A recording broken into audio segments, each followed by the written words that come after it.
Uh, it is absolutely gorgeous here, and wow, what is going on with mine? There we go. Technology. So it's gorgeous, and I am so excited about the marathon that we had last night, and the hundreds of people that I was able to connect with, the sense of community that we had last night. Hello, Ash from London. Ooh, our guest is from London. Hello, Yassine from St. Petersburg, and Joy.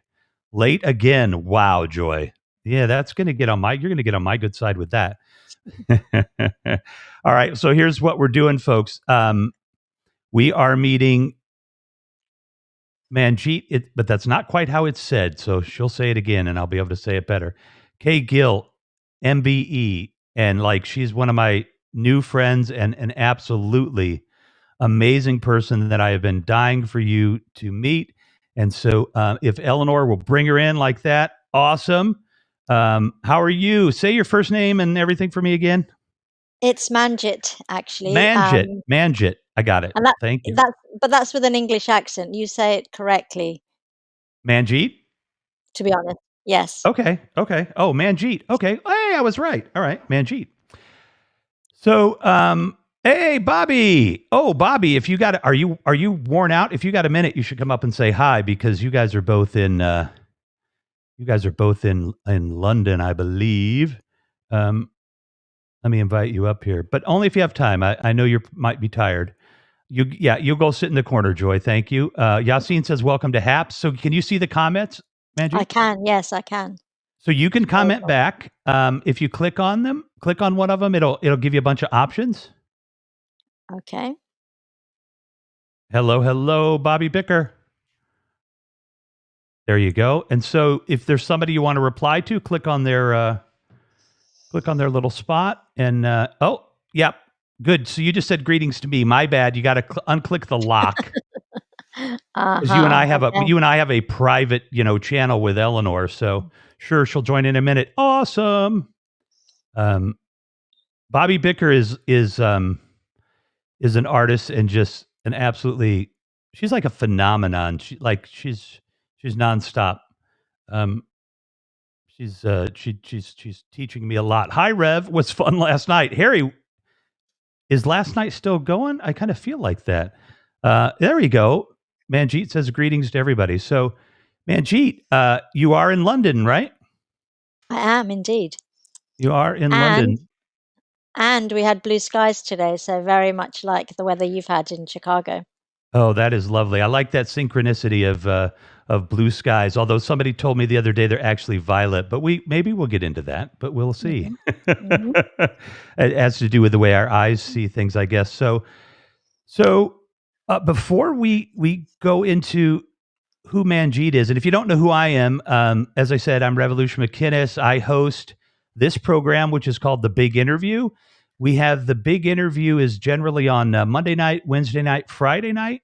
But when one of my friends is in London, we try to do it on the weekends because they don't want to get up at 5 in the morning to do this. Sometimes they do if they're a morning person, but we try to do it on the weekend this way. We have this marvelous period of time where we're connected with London, where we're both awake, and so that's really fun. In fact, though, I discovered that my friend that's in Malaysia, like it works out perfectly. Like when I like it's morning for me, it's afternoon for them.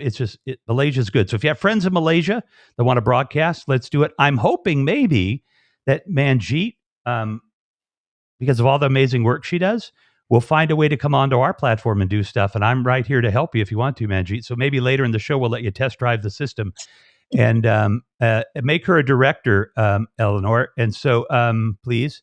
And so how did we meet? Do you remember? It was so long ago. Uh-oh, we lost her. Welcome to technology. I'm guessing a battery or something died, probably. Let's get her back on WhatsApp.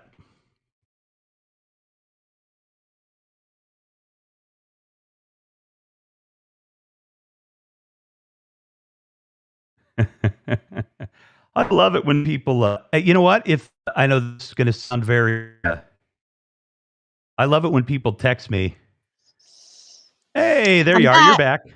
I'm Yeah. back. Sorry. I No, met no, no, no. I met you in a room in the clubhouse. Yeah. Actually, I met you in a room. It was a different discussion, and I can't remember what the discussion was about. Oh, it was about people and conversation and how the brain works. Do you remember that conversation? Probably not. I You're on do, there. but I'm on there all the time, but no, Yeah. I do because it was fresh in my mind when the next step happened. But what was I on stage or were you on stage? Were we both on stage? I think I was just listening and you were on stage and I really was enjoying the conversation. So as you do in Clubhouse, you look at the best, the cream of the crop and you become friends with them.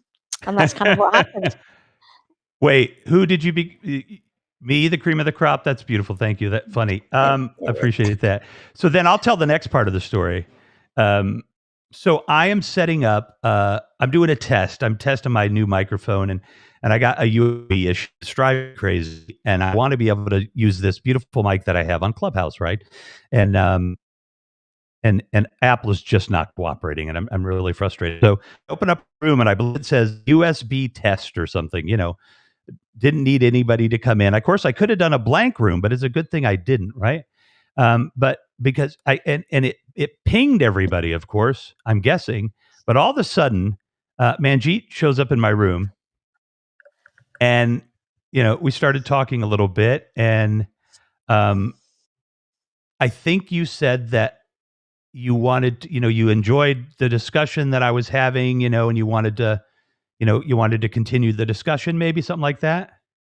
It was like it was kind of similar to those days. I don't know if you remember, but when you'd go to a bar, you'd be standing at a bar and maybe having a drink on your own, and somebody would come and stand next to you, and then Yep. you say hello, and you start having a conversation, and then one thing leads to another, and before you know it, you've exchanged numbers, and here we are in another room. And so what's hilarious is so yeah, this is great. We're going to talk about consciousness, the reality. We're going to talk about, all these things. We're becoming fast friends, which you do on Clubhouse. Like what I say on Clubhouse is I've been married twice now, and divorced. Because you meet people, you go through this fast connection, and then But I haven't divorced anybody yet. I've stayed friends with everybody, but it's just so quick. 1 hour in Clubhouse is like 7 hours in real life, I think. So man, right? Am I right? Am I right? So You're right, absolutely. yeah, It gets quite deep exactly. in there, doesn't it? It Actually, it gets gets quite deep totally quickly. deep. Totally deep. Yeah, it does. And so I'm like, well, that's great. And you're on my list. You're on my list of people to interview. And I'm, like I'm just shocked. Like that you've just shown up because I've got you, I screen cap everybody's bio that I want to interview. And so, I had you on my list to talk to you, to send you a message, and you can't always get through to people. So here we are, and all because of Clubhouse. And I want to tell everybody out there, um, Clubhouse isn't really any competition for Haps because we're much better in so many ways. But it's a great networking tool. And so, if you want to learn to network on Clubhouse and you have a Clubhouse account, then please do just DM me on Twitter, and I'll be happy to walk you through it. So, all right, let's get Revolution to relax just a little bit, because I need more sleep. And so we thought we would talk about some of the things we were talking about before. So, what interests you about the subjects of free will, determinism, consciousness, reality, and things like that? How did you get that interest? For myself, I guess, Hmm. it's an interesting one in the sense that as I've been running a charity for the past 7 years, it feels like there's a lot of inward thinking. You start evaluating why people make decisions about things, why they might like the conversation you're having. Because in the beginning, I couldn't imagine that everybody wouldn't agree that all women should have access to period products. I believe that everyone should have them for free of charge. It shouldn't be. It should be just like toilet paper. But then I would come across conversations where, which I understand, of course, people will say, well, everybody should have food. Why should they have period products? So you can start questioning how how those conversations start and what is more important to people, and then a lot of inward thinking at the same time. I don't know if that makes sense, but I'm running something to help other people, and while I'm helping other people, I'm coming across people who help me. And it's like the conversation that we have today. I'll get a lot out of what you say, and I'm sure you'll appreciate some of the things that I'm saying. So yeah, that's the beginning of um, it's quite deep to just start. Normally you go into these conversations and then you go, oh, that conversation really covered all aspects of self belief or determination. Um, does that make sense? Am I Yeah, just, no, I think it does make sense, and the thing I think is that free association of just kind of letting it out is informative in and of itself, because you've been tying the nonprofit with in some ways kind of starting to have you know questioning a little bit about what people's thinking is about different things, and that really leads me to think about how people think, and what they believe, and how the brain plays an integral role to that, and is continuing, we're finding out, continuing to play a more integral role, with things like genetic memory, some of these things that we're starting to see that the brain may carry over some semblance, some vestiges of I don't want to say thoughts, but kind of maybe like your history in your browser. A little bit of that history goes over into you. It's a very strange thing to start to think about, but yeah. So that kind of leads me to that path, and I think when we're in a group like Clubhouse, where these conversations are happening, and I want to see these conversations happen on here as well. It really leads you into just really wanting to understand the nature of everything. And one of the things that I say, if you're lucky enough, privileged enough, fortunate enough to be a Buddhist monk, and to sit above the tree line on a mountain, and the sun on top of a rock, and literally ponder the nature of existence all day long, while you're meditating, like, that would be amazing. I would love to do that, but not everybody can do that. So sometimes I say to people, instead of trying to figure out the nature of reality, or why we exist, what the meaning of life is, just find meaning in your life. Don't worry about solving the problems of the universe, but just find some meaning in your life. And it sounds like to me that that you are have found some meaning in the work that you're doing with Binti. Period. Not that you didn't have it before, but that's a strong thing in your life. I would say it's the most passionate thing that I've ever done in my life. And it's kind of really spearheaded inward belief in my spiritual journey at the same time. So it might sound like a cliche, but when you find your calling, lots of things start happening. The universe starts opening lots of doors, and if I have a bad day and I think, okay, I probably should just go and work in a supermarket or something incredible will happen, and I get sucked back in. So it's almost like one thing has led to the next, and here I am 7 years on, living the best of who I am as a human being. That's a that's a pretty nice statement to be able to make right there. I think everybody wants to live their best life, and we were just talking about that yesterday. I'm really fortunate. Most of the things I've done in my life, I've enjoyed doing, in business, and in media, and all the different things that I've done, and I've enjoyed it, and it's such a special privilege to be able to enjoy it. And I want everybody on the planet I want to get us to a place where we can all enjoy what we do. We don't have to worry about things like whether I have period products or whether I have floor or whether I have heat or, whether I have a home. There's enough of an economic engine. There's enough humanity could produce all those things for us. And, but, let's not get into politics or any of that at this point. I do that many nights a week. So what led you to this movement, right? I mean, it isn't just a movement. There was no movement before you were really working on this, right?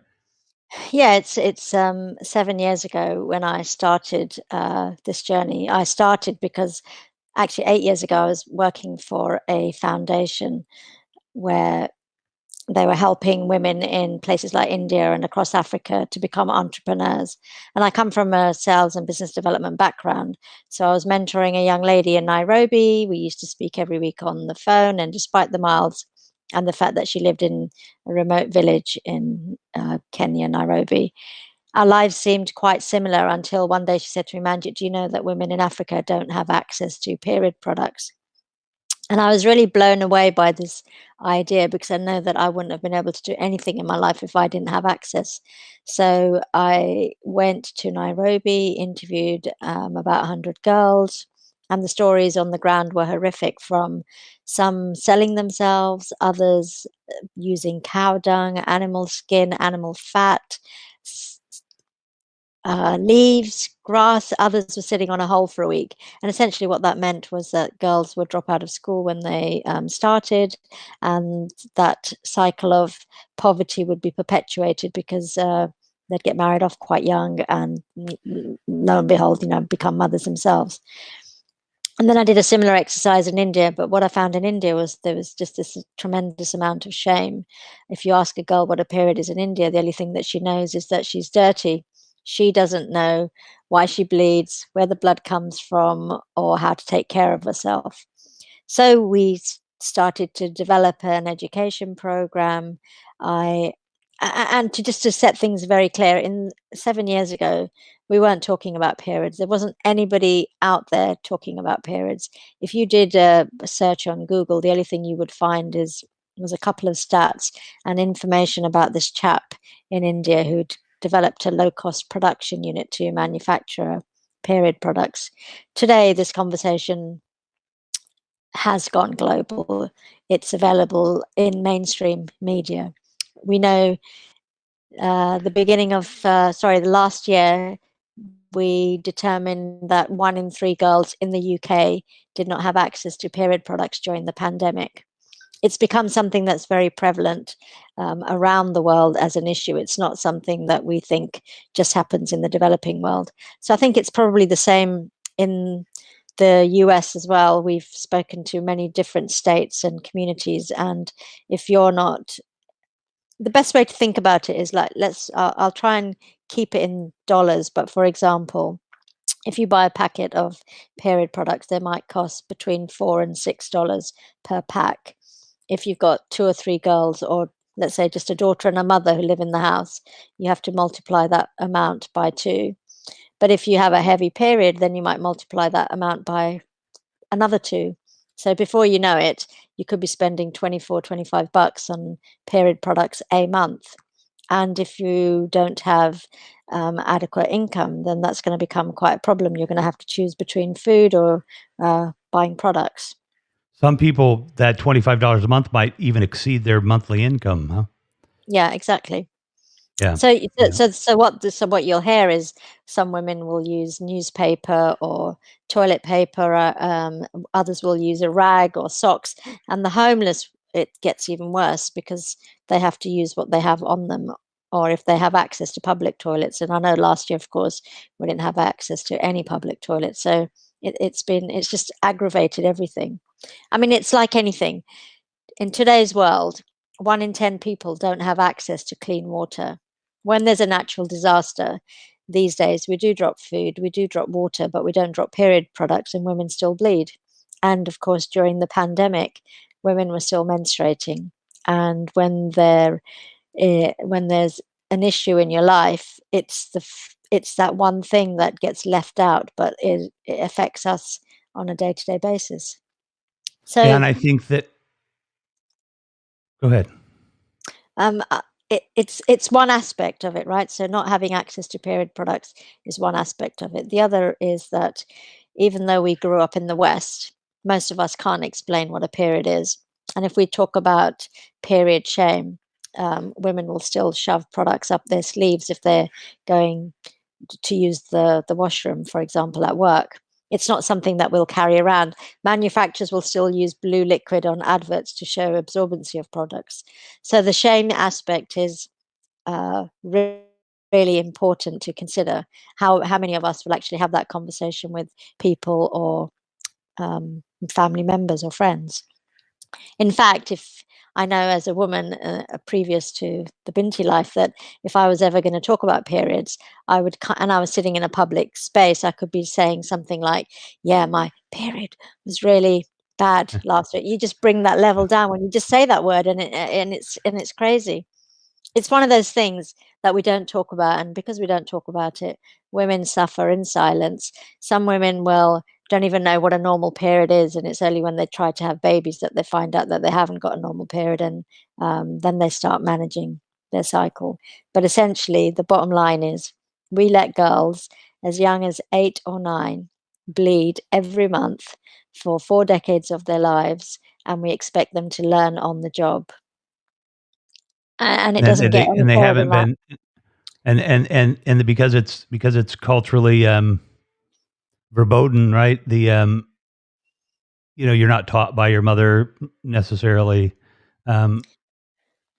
If your mother won't teach you unless she's confident about her own periods and she's had a good experience herself, or that she's aware that actually she doesn't want you to suffer the consequences of what she did herself, right? But in schools, in schools in the UK and the US, the education is so vast and different. If we had generic information about menstruation, and menstruation should be a standalone topic because we should talk about the biology of it, we should talk about the emotional side of it, and also the cultural side of it, and in fact explain all the different period products that are available there, because it's not just pads or tampons. We've got reusable products we can use. We can use menstrual cups, for example. But essentially, it's just that. And this is the funny thing. Having my son, he's now 14. So for the past 7 years, understanding how he has behaved and interacted with periods has really helped me to define our message clearly for someone growing up in that age group, but also to understand that actually I know nothing about a boy's puberty, and I'm learning about that this time. And it's just something that we don't talk about. We don't talk about the girls, we don't talk about the boys, and they both get on with things, and it's really not right. And it should be something that we consider discussing, because we need to normalize it for the next Yeah, generation.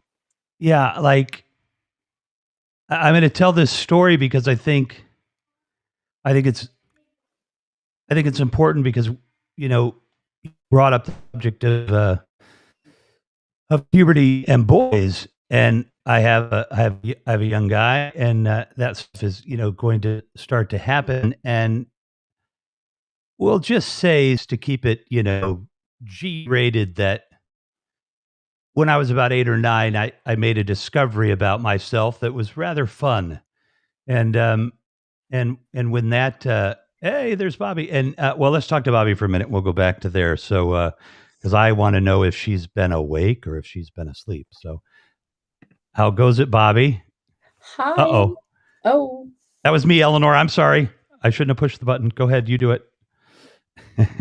Hey. Hi. Hi. Oh, I have to go this way. Let me just fix my camera. Oh, let me fix it. Put us in the grid mode. Yes. Yes. Am I in now? Hello, Manjit. I was listening Hi. to the conversation. Hi. Very fascinating. And it's amazing what you're doing. I've heard of that. It's like a movement, isn't it? So It is. it's amazing. And applaud you for it, because not many people talk about it. And there is a charity also, like an Albanian one called Shpresa, and we do the same, and we get like sanitary pads and any kind of ways to help women, because a lot of people don't have the money, as you were mentioning. But yeah, I am in awe of your movement and what you're doing and speaking up as well, because it's like a topic that not many people discuss. They find it, they stay, like, topics that people stay away is like no. But yeah, it's amazing. But hello. And no, I did not sleep until 1 in the afternoon, so that's when I went to bed, at 1. So I've stayed up all night. I could not sleep at all, even after having a long bath. We had an amazing night last night, though, the marathon and the green room and everybody. Hi everybody watching. So yeah, I was busy. Then I sat down painting. I could not stop. So, but I did get some sleep. I was on Clubhouse. I was modding a room with Maya Fines, so she was giving some tips for sleeping, great tips. So yeah, I have to switch between here and there. So yeah, people just asking to moderate rooms. What can I do? I have to go and help out. So, and now Well, I'm here. And I'm happy to be here again in your lovely channel. Yeah, well, we met. Manjit and I met in Clubhouse, and Bobby and I have both been just having so much fun meeting people on Clubhouse. It's been absolutely amazing. And Bobby, so when I was telling her about the platform and how, with all the work she was doing, how the platform probably would be a great platform for her, she gave the thumbs up. So we have another person that we can help. Let them see how this marvelous network works, and we definitely need to, I think, have her back on our new show, R&B. I think that would be fantastic if you guys are just watching. Bobby and I think we're doing it on the weekends. I think that what we've determined. It'll be about 8 p.m. GMT. It'll be about 2 p.m. Central. I don't know if we're going to do it on Saturday or Sunday. We'll decide. Oop, there goes my camera. So yeah, so we'll definitely have you on there. Let me just ask both of you, because when I'm here, I have, in my various relationships and everything, I'm like, usually it's pretty funny, actually.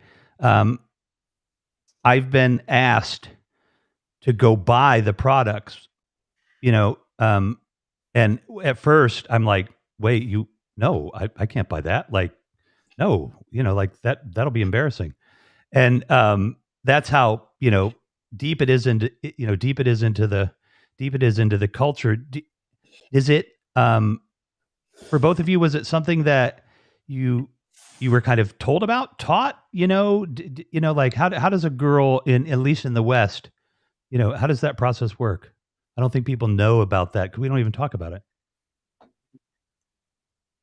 Well, do you want to start your story first, Bobby? Who told you about a period, or how did you find out when you started? What was your first? Well, I'm in London. First period? I'm in London, but you can go ahead and talk. But I wanted also to add, because I see you are in London as well, and I am. Yeah, any way I can help, please feel free to reach out. I'd like to help as well. If we can DM each other, and any way I can get involved, I'd be happy to extend my knowledge and my talents and my expertise. But yeah, in terms of art or social media or whatever, raising awareness, I'd be happy to get involved, because it's awesome. And to help other women, it's the best thing you could do, because there's a lot of women out there that do need help. They don't have a voice, and we have to be the voice, the people that can reach more people. So yeah, I wanted to extend like a helping hand if you need it.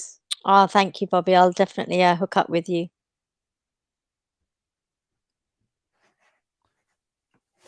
Manjit, what's the typical routine you think for a girl in the West with their parents? I would say that mostly these days it's not something that you would necessarily discuss with your parents, because you would probably talk to your friends about it, or perhaps you would go online and have a look because there's so much information online. And I think actually, if I go back to my own story, the first time you see blood in your underwear, it's quite shocking, and you think that you've done something wrong or something's happening to you. And if loads of girls will tell us, well, I thought I was dying. Yeah. Because My sister Wow. thought she was dying as well. She was like crying. My older sister, she told me her story. It was so funny. But yeah, you don't share, like, in Albania is the same. But it's like, if I'm a house with 3 sisters, right? So it's 4 women in the house and only dads. So if we were all in the same room, dad would just leave. Oh, it's just women here, women discussion. But yeah, it is a little bit, it's depends from the cultures, right? Some cultures, I know, like, and my sister in America, right? They had like a party because they prepare the kids, talking about, and they have all the sanitary pads. They show their kids what it is about. So some parents are good at that, preparing the kids. But say in Albania, nobody spoke about it. Like, okay, my mom did, because that she had to prepare us. We were 3 daughters. So plus you see from the older sister. And then there was no pads, no Linuses or have a sanitary pads. Back then there was muslins, isn't it? That you have to wash them and all that stuff, and hanging. So you could see, like, and nobody spoke about it. It's like something is being shameful for, Yeah.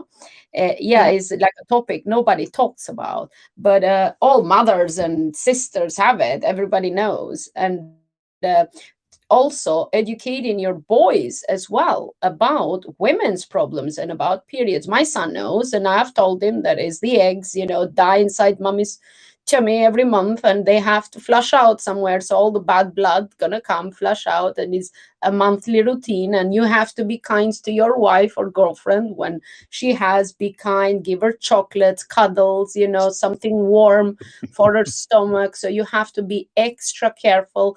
And if she snaps out at you, don't take it personally. Is the hormone levels change? So I have educated my son. I have a son, but he knows about periods since he was baby, because you don't want, like my nephew walked in on my sister-in-law. This is in Albania.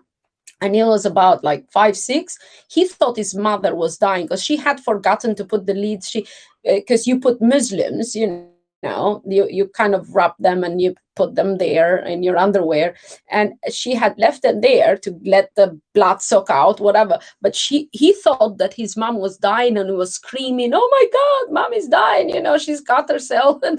And then she had to sit him, teach her son about, no, it's a normal thing, women, so he had to learn by being shocked at first. But I think it's important to teach girls as well as boys that these are normal, things that happen, and is a part of being a woman. And the men have to be, kind and respectful, because it's the hormone imbalances that happens during those times. And yeah, but it is shocking. For a lot of girls, it's a period that you have to be, I think, open and supportive, because everybody is different. Like, I remember I was like a late bloomer, because now girls could get period. I don't know, you probably know more because you are more involved in that field. But I hear as young as 8 and 9 years old they get periods. I mean, I think that is so young. What is the age Do, now? Because I yeah, don't do we know. know why they're so young now? Yeah, also because of junk food. The body thinks that the girl's developed, and therefore lots of girls will start much sooner than they did in the past. Yeah. Yeah, but I am shocked. I mean, like, I was 14 myself, and it was like late bloomer. And yeah, I was like in school, and I had to run home, and I didn't tell none of my sisters, both my older sisters. So I used to hide it. And there's like, I had this pot. Okay, you know the earth pots that you put like either cheese, you do pickles. And I used to hide because I was ashamed myself personally. Plus, I thought they're gonna make fun of me. So they were running out of these Muslims, and they are like, "Who the hell? Where are our Muslims?" You know, like, and I like hid them because I was like disgusted to even touch it, right? And I was just wrapping them and hiding. So I didn't want anybody to find. So they were running out. My mom had to go and buy more. They didn't know that I had mine as well. So until my sister was cleaning, and then she found a bunch of like magazines wrapped and inside this whole, you know, the pads and stuff, because I was disgusted. I did not want to touch or anything. And I was so blessed that, you know, world has evolved and there is pads, you know. But Albania was during like communist regime. There was no pads back then, so you had to make do. And as you were saying, people put in socks and put in this and that, and women have, you know, their own ways how to deal with it. But educating and making kids feel it's okay, you know, it's part of being a woman and you growing up, and not feel scared, because that would be traumatic for a kid as well. As I said, my sister was crying. She thought she died, you know, she's bleeding. And yeah, so my grandma had to tell her, and because my mom was at work, and calm her down and stuff. But yeah, pretty much I made mine pickles, you know, I wrapped them in magazines and I put them in a pickle jar because I did not want to tell nobody. Yeah, I thought my sister's gonna make fun of me, and you know, I was embarrassed to tell my sisters. I wasn't as open with them, so because they were there first, you know. So yeah, that's how was my experience. I appreciate that. Yeah, go ahead. I appreciate you told that story. Go ahead, Manjit. Yeah, Revolution, you can see, right? It's something that we haven't discussed. So even Bobby, given this opportunity, she's got so many stories, and just getting all those stories out, it's so fascinating, isn't it? Because we've gone right from when you first started to what you've told your son and your sisters. And actually, if we look at what you told your son, it's kind of based on what you were told, right? Because it's not the eggs that they died and they would come away from your body, or that the bad blood would come out. This is just stuff that we've been told. Yeah. Because of the shame that our parents carried. But in fact, the language we use in our education or in our awareness is so important. So we don't use the word sanitary, for example. It's either period product or menstrual product. Yeah. Because there's nothing unsanitary about periods. There's nothing dirty about the blood. The blood is absolutely, it's the same blood that runs in the rest of our body. If it was dirty, then we would get an infection and we'd probably die, right? So if we start looking at the things that we say, it's almost like considering how do we change that so that we can bring love back to periods. Because actually, we're all here because someone bled once upon a time. Periods are the foundation of life. If we start looking at all the language that we've heard over the years with the manufacturers, you know, they'll say, yeah, the girls wear their tight white jeans and ride horses and they look the best that they've ever looked. It's not the truth, is it? Why do we cover that up? Why can't we just run around in our jogging pants if we want, stuffing our faces with chocolate because that's kind of how we feel? Or this idea of PMS. Do you know that women's testosterone is really running high while they're on, and that's why we behave aggressively like men? We behave like men, actually. Right. Yeah. So men are always on their period with all of our testosterone, right? Could be right, but it's just like let's just step back and consider it. Right, we bleed can you imagine bleeding? Like if a boy cuts his finger, he'll run to his mummy for a teeny weeny cut, a plaster, but we've got blood gushing out between our legs, and we have to carry on with everything else that's going on in life, and we don't really talk about it. We may have pain, we don't talk about our pain so much, we just get on with it. And if girls as young as 9 are left to deal with that, imagine all the habits that they pick up. Imagine if they knew that they might bleed from, say, day 1 to day 7, but day 14, day 13, day 14, day 15 is the best time to make really important decisions. It's the time in the month where you're really creative. And then whatever you're eating in this time is going to affect how your period affects you the next month. So we need to be taught that we're actually on our cycle every day, and every day we need to consider the effect that it might have on our next month. And we don't even know how much we bleed, because what do? We bleed into a pad or into a tampon. We kind of wrap it in a paper and we throw it away. We've never looked at how much blood we actually bleed. And it's looking at how do we change that conversation? How do we teach people? So if someone's using a menstrual cup, for example, they'll know exactly how much blood they'll use on a day-to-day basis. If they use So how much blood is there? That's a question. How much blood a woman loses? Everyone's very different, but it could be between 3 and 6 tablespoons of blood. And that's it. Okay, so now my next question is, so what's the best way to teach a boy? I mean, as a young kid that is 3-4 years old, to explain periods, probably my way was okay way, but now you're saying that it's not the okay way. So what is the good way then to teach your child that, you know, is just a normal function of a woman, you know, we get like periods every month? Yeah, I think it's just being honest. It's being honest, right? So it's age appropriate and being honest. So, for example, when my son was 7, he went to an art exhibition where this woman was famous for having a period stain, and her pictures were up on the wall. And he said to me, he says, "Mummy, why do girls bleed out of their bottoms?" And I said to him, "It's called a period, and Mummy has, and women have them when they have babies." And he said, "Oh, Mummy, so that means you must have had 3 periods." And I said, "Yes," because that was all he needed to know at that time. Yeah. And then he's seen period products lying around in the bathroom. I'll tell him what they are. His sister, she'll use a toilet before him, and there'll be a blob of blood in the toilet. So we've just tried to make it really normal so that he's not disgusted by it. Yeah. And now actually he's 14. I'll tell you a funny story. He was in high school. He started high school 2-3 years ago, and he called me up the first year, and he says, "Mummy, do girls suck their tampons?" And I said, "What?" I was really shocked at his question. He says, "Well, one of the girls in school, they told me that they suck their tampons." And I said, "Aaron, you know what periods are. Or do you think they suck their tampons?" And then I realized that actually, can you imagine if the teenagers, they must be quite embarrassed that he actually knows what a period is. So they're trying to make him feel like inadequate by saying we suck our tampons. And that's kind of that age group, isn't it? How do you create confidence at that age so that they don't feel embarrassed, or they are able to have that conversation without shame? Just to support your sibling, right?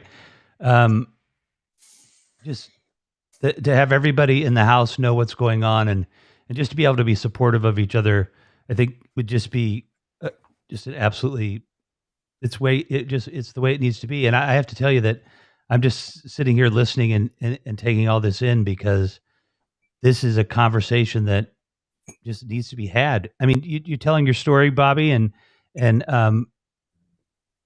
people will, you know, hopefully people will share this, and maybe the stories that are here will help people, you know how to communicate it to people. Well, I think it's good. Like in UK, it's good because they teach kids at school, right? So first they show these videos and they ask parents, see it first. So if it's okay to share with your child, so they invite us on a day. So I think England is really good. Like we didn't have anything like that in school in Albania. So that would have been good to teach kids. So I think every country should have that at school to teach kids. So my son learned at school. I mean, when he was younger, I don't think he was interested to see, you know, or to ask, because he didn't know anything. I mean, I have in a little pouch bag, you know, all the sanitary pads and what have you.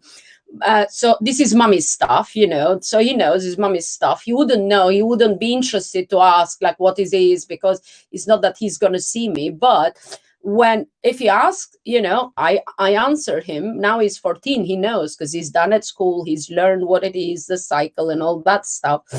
But when he was, I don't know, how old was he? 9, 10? No, 11, something like that. That's he when was they young, did. but, we were Yeah. at the park. We were playing at the park, right? And a kid, this little young kid, Korean kid, fell off, I don't know, in the one of those slider things, and he was bleeding from his nose. So my son went to my bag and got, because I was sitting on the bench, and he got a tampon and he handed to his dad, and he said, "Oh, here," he said, "get this stick, it's for the nose, for the blood." Because he knew that mommy has this stick for the blood. I was so embarrassed, and the guy, I mean, Koreans as well, he's like, "No, it's okay, we go to the toilet." And I'm like, "Oh my God," I was shocked. Why did but he took the tampon and he's like, "Oh, it's for the blood." He knew that, mommy uses it for the blood, but he handed the guy the stick for the blood. It was so funny. I was like shocked, but I was laughing also.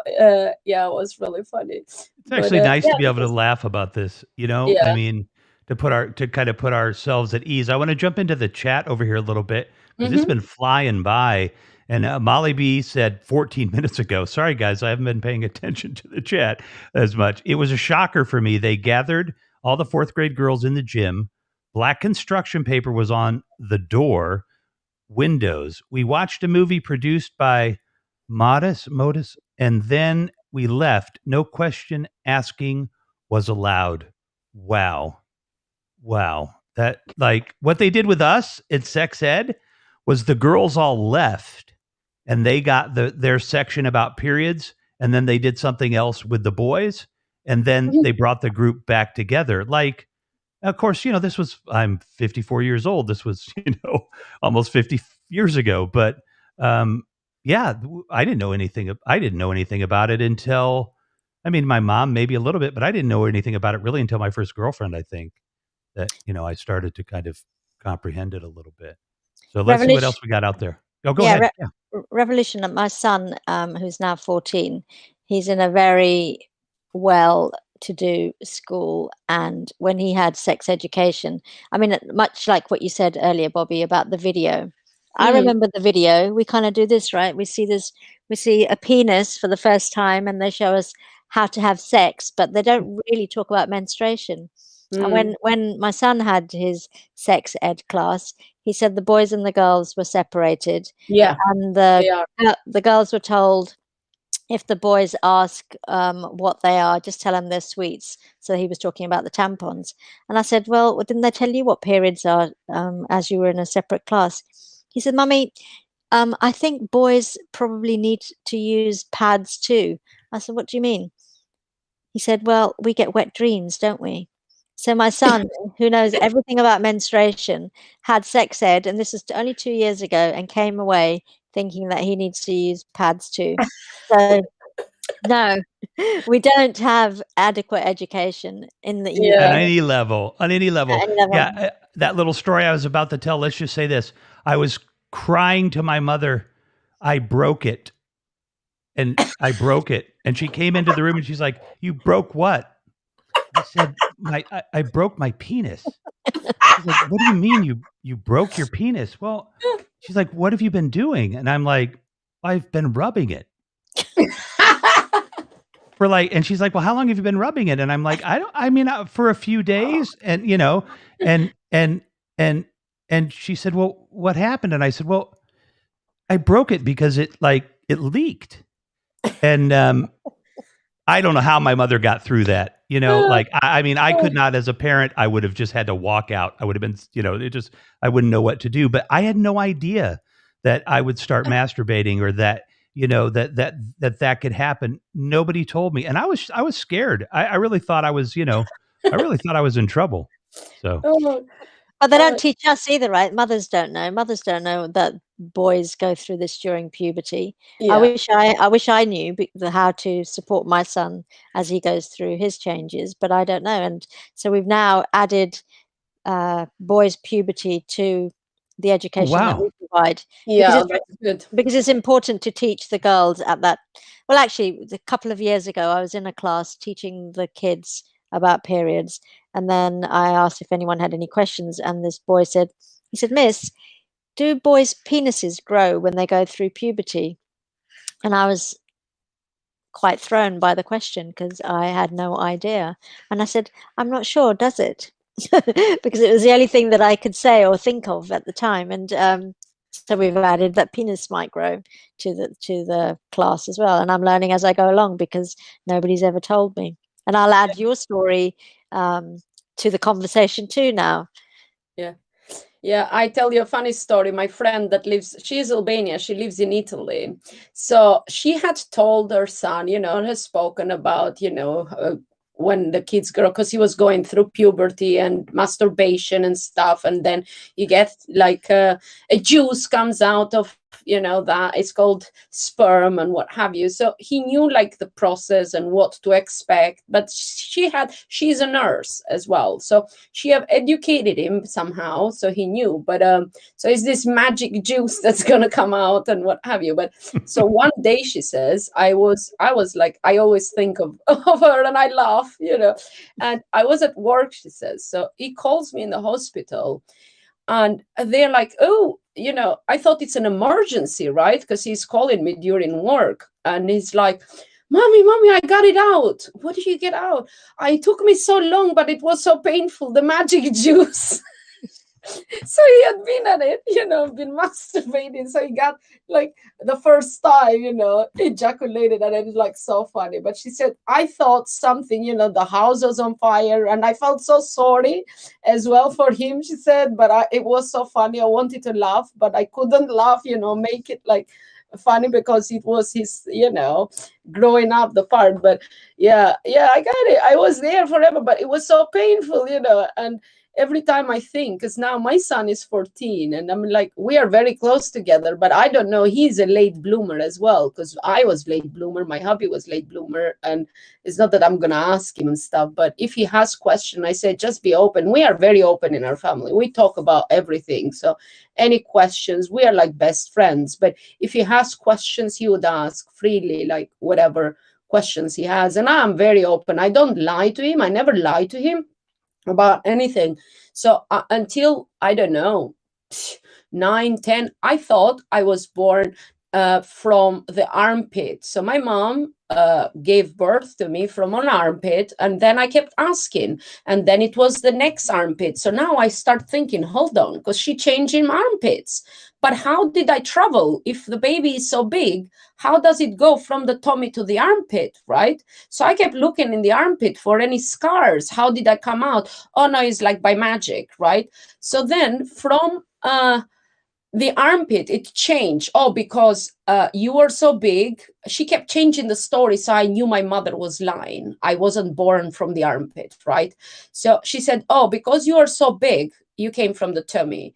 And there was no scar. So I'm like, I knew my mother was lying. Why my sister-in-law told her son that, a stock brought him. And then she changed her mind. And she says, she kept changing the story, but, oh no, I bought you in the shop, like, but you were the cutest baby, and the last baby was the neighbor's kid. So she was stuck with that baby. He's making stupid, like, ideas. Like, I didn't. I just had to tell him, like, how it was. First, when he was little baby, mommy had unitomy and I gave birth. I didn't particularly go in detail, but when he had questions and came with a question, and then I told him how it is. But they do it in school as well when the time comes and what have you. But now it's like us parents, we always say, yeah, and I had to push 5 kilos out of me, so you better be good boy, kind of thing. But no, I don't lie to him. And I said, I never ever gonna lie to him. If he's curious and asking me a question, I'm always gonna be truthful. It's no armpits,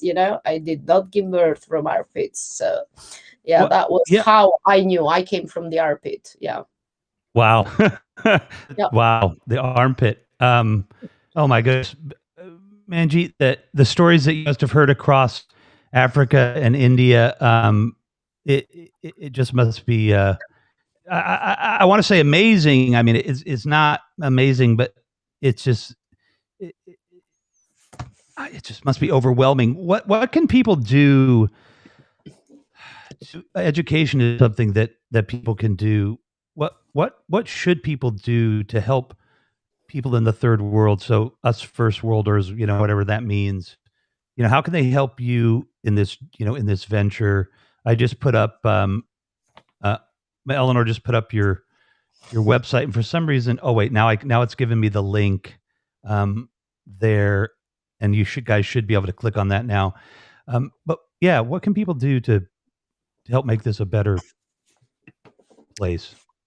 I guess firstly, it's not something that just happens in the developing world, right? So in the UK, 1 in 3 girls cannot afford period products.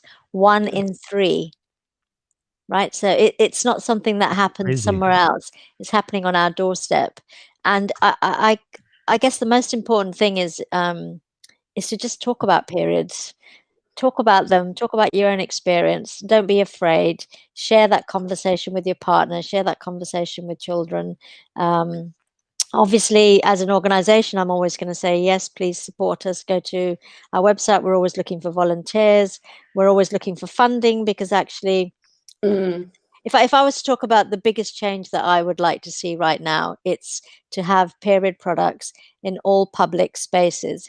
So if you're in a office or at work, I think you should have period products at your place of work. Because the other thing to consider is most women in the UK use toilet paper in between buying period products. Why do we use toilet paper? Because it's available everywhere. And when I say that out loud, we use toilet paper to manage our periods in the UK. It sounds really, really quite shocking, doesn't it? But imagine if we had period products everywhere in toilets, then that would mean that the toilet paper consumption will decrease, and in effect, period products will pay for themselves. So if you're at work, then and you're looking, it's International Women's Day on March 8th. If you haven't already got something in plan to celebrate this day, then speak to somebody in HR or speak to somebody else and see if you can get period products into your workplace, into any public toilets. But otherwise, help us. We need volunteers, and we're a charity. We're run like an organization, so we need people in marketing, in business development, in HR, in operations, in social media. So there's something for everyone. Oh wow. Well then, that's cool. you've got this covered for things you can do, like with HAPS, because I know Bobby, will help too. Like whatever you need, however this format can make this better. And we're right here for you. Thank you. I had no idea that you needed all of those things. I want to say, to tell everybody, I'm going to do it like a Clubhouse thing. I'm going to reset the room. No, my name is Revolution McInnes. I am with Manjit K. Gill, MBE, which we didn't even get to talk about, and I'm with Bobby Bicker, and this is the big interview. I'm on in the evenings at 10 p.m. Eastern, 5 a.m. GMT. So I hope you join me for that. And we're not going to quite jump out of here yet, but I want to say, Manjit, like, you have to come back really soon, because we didn't talk at all about determinism. So, and I want to have that conversation. So I'm really looking forward to it, but I'm just so happy that both of you were able to be here today. Because honestly, Bobby, like, this interview is so much better because there was another woman's perspective here. And I did the right thing, what a man should generally do in these situations, just listen. So it was really nice. It was really nice to have good. you. You got a question there. Wouldn't it be a large cost associated to bring this into the business? I think every business should invest. Like in some clubs in London, you have this box that you put money in, and you can buy sanitary pads, or even in a male toilets, you have condoms. How they buy condoms? In some clubs and some places they have for the sanitary pads that you can buy, but I don't think that would cost a lot. Just fill it up and anybody can use it, because most of the time women would get periods just walking in the street, or some women don't know the dates. Like me, even though I am regular, I'm 44, I would never know when they come. I'm not like keeping track, and it's embarrassing but I just, whenever they come. But it's like sometimes it's when you're asleep, sometimes you're at the shop, or when you wake up. So it depends. And most of them when they are at work, and then they don't have a pad. So I think every business should make it like their own like job to get a box and put it there in the toilet, so every woman can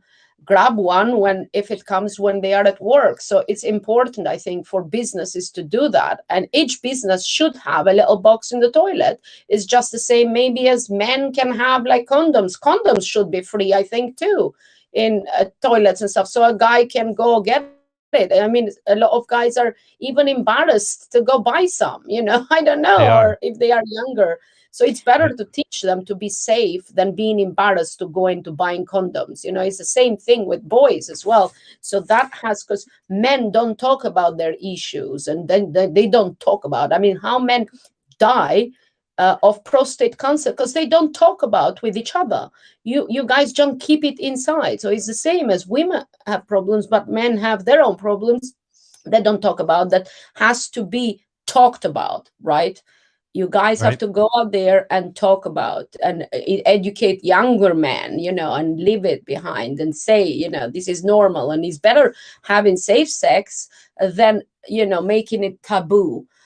It should be like a second nature, and these boxes should be in every toilet, in every business. You go in a bar, there should be men's toilets, should have their own thing. Women's toilets should be like, it's not that every day they're going to have periods, but if it's, that they are in that venue, they have it just came all of a sudden, they should be able to grab one, not like being resorting to toilet paper, because it's not comfortable anyway. But the other thing also, just in terms of cost, imagine if your staff are leaving the office 1 hour every month because they have to go and buy period products or change. That cost associated with loss of working time, it adds up much more than putting a packet of period products in the toilets. Yeah. Exactly. 100%. Even that cost, like you said, the cost of women using toilet paper versus having some tampons in there, it's going to even out. And I know that there are some places in the United States that have stopped taxing women's products, and there is at least one state that is working on, if not completed, I think they're working on, at least maybe for women who get things like SNAP benefits and the social services, right? I don't know what you guys call that stuff in London where you get money for food and things like that. But that then the period products would be free because you have, like your card for your food stamps. Then you could buy your period products and they wouldn't charge you. The government might pay it, but it's a little pink tax. Look at that. Women pay more for shampoo and I know, just because it's pink, isn't that funny? Razors, even razors. You might have blue razors, we have pink razors, but guess what? We pay more for them. I know. No it's way. Crazy. Yes. That is crazy. I saw a whole program. It was on TV in UK. And I was shocked. I buy a lot of men's products and I'm like, no, I don't care because it's pink, but that is crazy how they charge women more. That is, shocking. I was shocked to watch that program. It was very eye-opening because I didn't know that was, so much more and these attacks for being pink. Yeah, so just imagine this equality thing. I mean, if we want to dig into this equality thing, we can start with shampoo and razors. That's how crazy it is. Oh, I am, because at the beginning of this story, I'm like, somewhere along the line at the beginning of this program is like, well, why isn't this that, right? Why isn't this available or whatever? And all I was thinking with in my head is because men don't have periods. If men had periods, this would be free. Heck, you'd be able to find it on any street corner. You know what I mean? There would be booths, where they just sell it. You know what I mean? Like it is, it's crazy. Like I saw that in the comments too. The reason that this is not accessible, the reason that there's a pink tax is because of men, like we have to educate the men that we need to treat our women with respect in so many ways, but stop this manufacturers of tampons. Find a new way to to market these products. Find a way to work with people.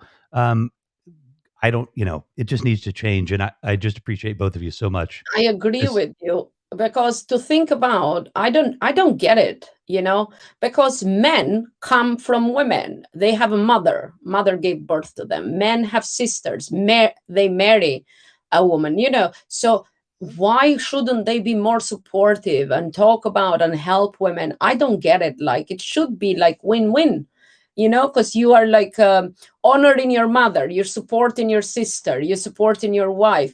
So it has to be like that. It has to be equality and speaking more and supporting more. And I don't get that. I don't know. I raised my son to be like equal with his partner, and see as we are the same. It doesn't matter just because you are a male. If we cut ourselves, I say, we both bleed. Being you a man or a woman or whatever color, shape, or size, if you cut your finger, you have a paper cut, you're gonna bleed. And everybody is the same. We go to toilet, everybody goes to toilet. We are born and we die. We know all these things are normal. So it's all are the same. Women, men, whatever color, whatever shape, whatever you live. So we are all humans. That's the bottom line. So why should it be different from anybody else because of sexes? Why should be a difference, because of colors or where you live, or I don't know. It's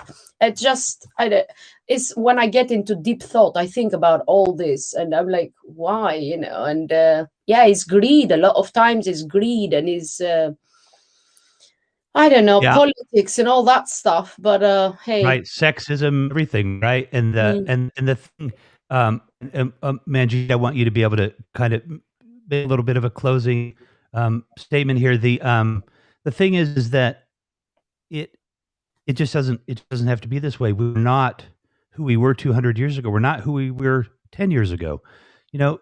Rise above this stuff, folks. It's just rise above it. Support our women. Support, your sisters, your moms, your friends, your colleagues. And I just appreciate both of you being here.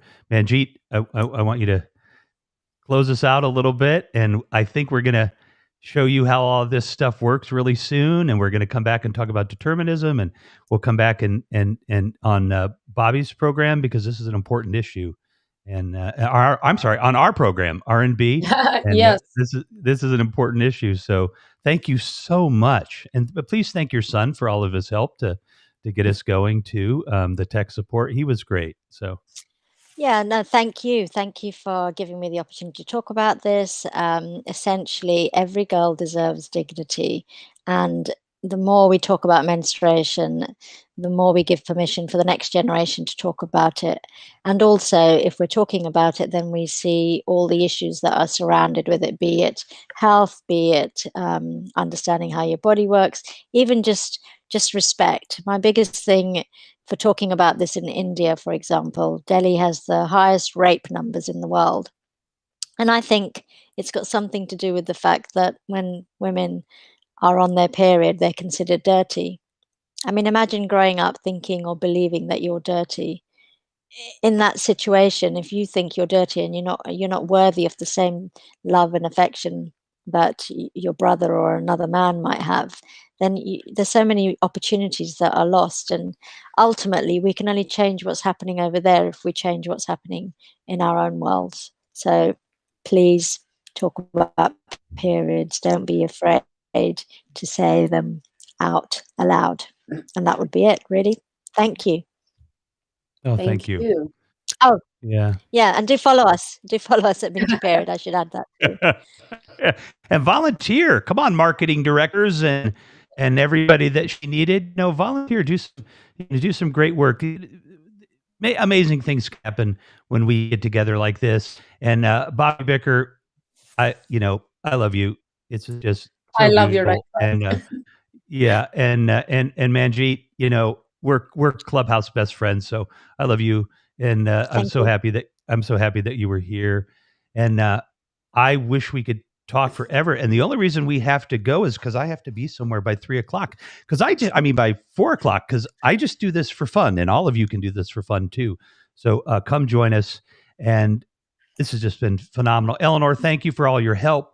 Manjit and Bobby, just stay for a second. Let's do a quick debrief, and I will see all of you Monday night. Oh, actually, you might see me on Serena's show tomorrow at 2 p.m. Central, 8 p.m. GMT, I believe. I can't wait to have you back, Manjit.